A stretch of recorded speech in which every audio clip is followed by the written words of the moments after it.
Good afternoon, YouTube, or if it's night where you are, I wish you a good evening.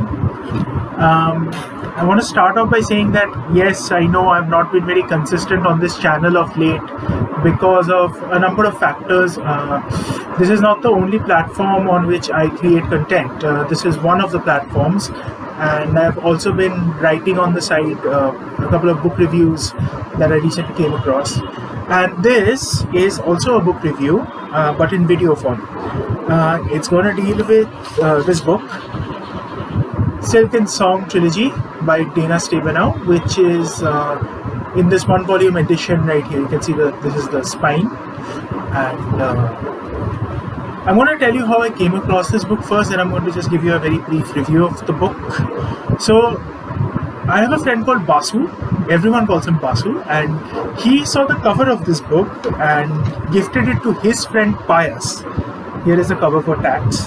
He gifted it to his friend Pious, and one day Pious came over to my place and we started talking, and we found we had a lot in common.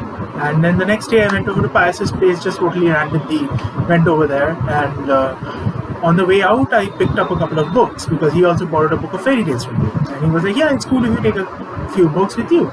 So I started exploring his small bookshelf, and I found this book. And so I was reading the blurb, and while I was reading the blurb, I was really interested, and I thought that it would be interesting to read the book. So I decided to pick it up. Picked it up, I started it. Now, right from the get-go, it pulls you in, you're hooked. You're literally like these claws are digging into you. It's that kind of a book. And so it follows, let me give you a little background about it. So it is a piece of historical fiction.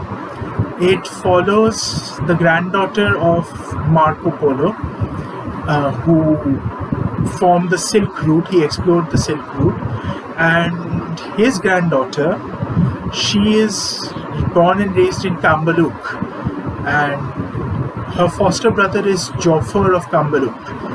Now, their father, Wooly, is a very respectable merchant, and Wooly's caravan is passing through a certain point in the desert when they find this abandoned boy buried in the sand with his father's sword, and the sword is supposedly made of Damascus steel. So quite obviously his father knew how to fight. This little boy is none other than Joffer, and Joanna, who is the granddaughter, and Joffer strike up a friendship almost immediately. It's a very cute friendship, it's a very sweet friendship.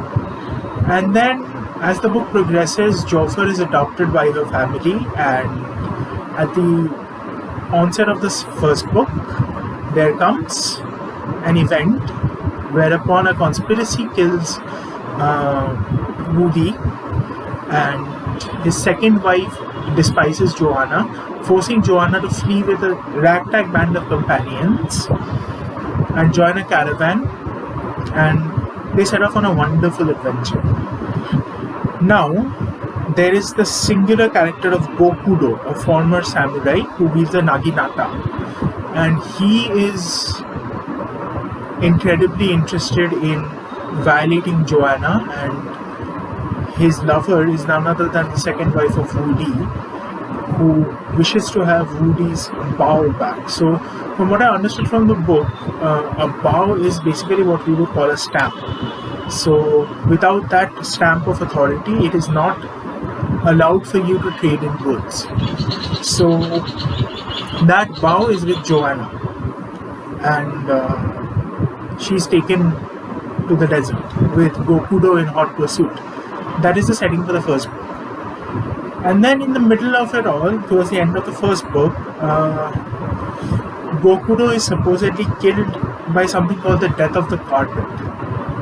And I was pretty impressed by the fact that so much of quality research has gone into creating this universe, creating this book.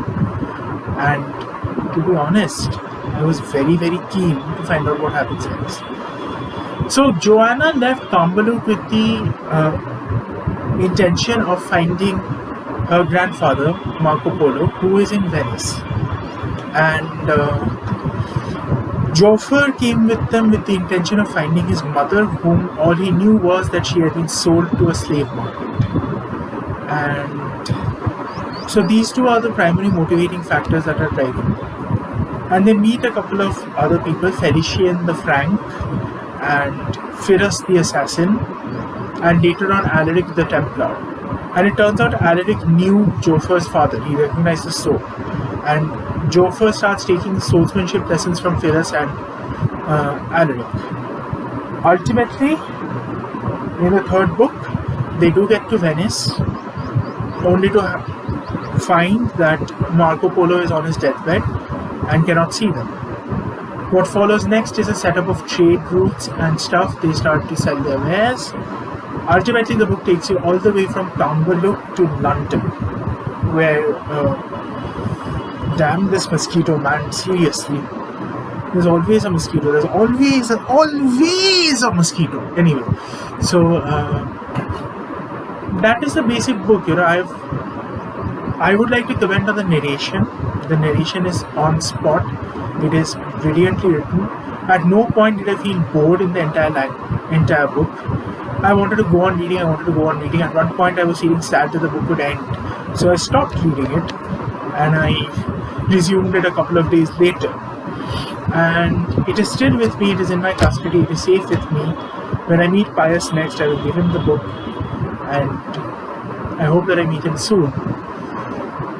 If you ask me to rate this book, I will give it a solid 5 on 5. I will recommend it to anybody who is interested in historical fiction, especially the Silk Route. I am trying to keep this brief. I am trying to compress it to 10 minutes. So my time is almost up. And yeah, I mean, that's pretty much all I've got for you. Now going back, now that I've come to the end of what I want to say, just bear with me for another minute or so.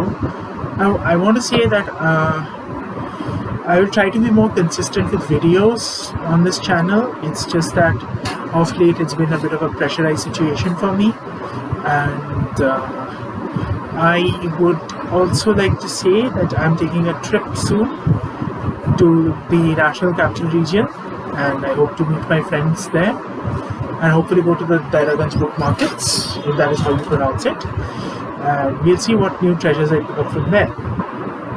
So that's all I've got for you. You know that I'm a blogger, you know that I'm a YouTuber, you know that I've got a profile on Scrollstack.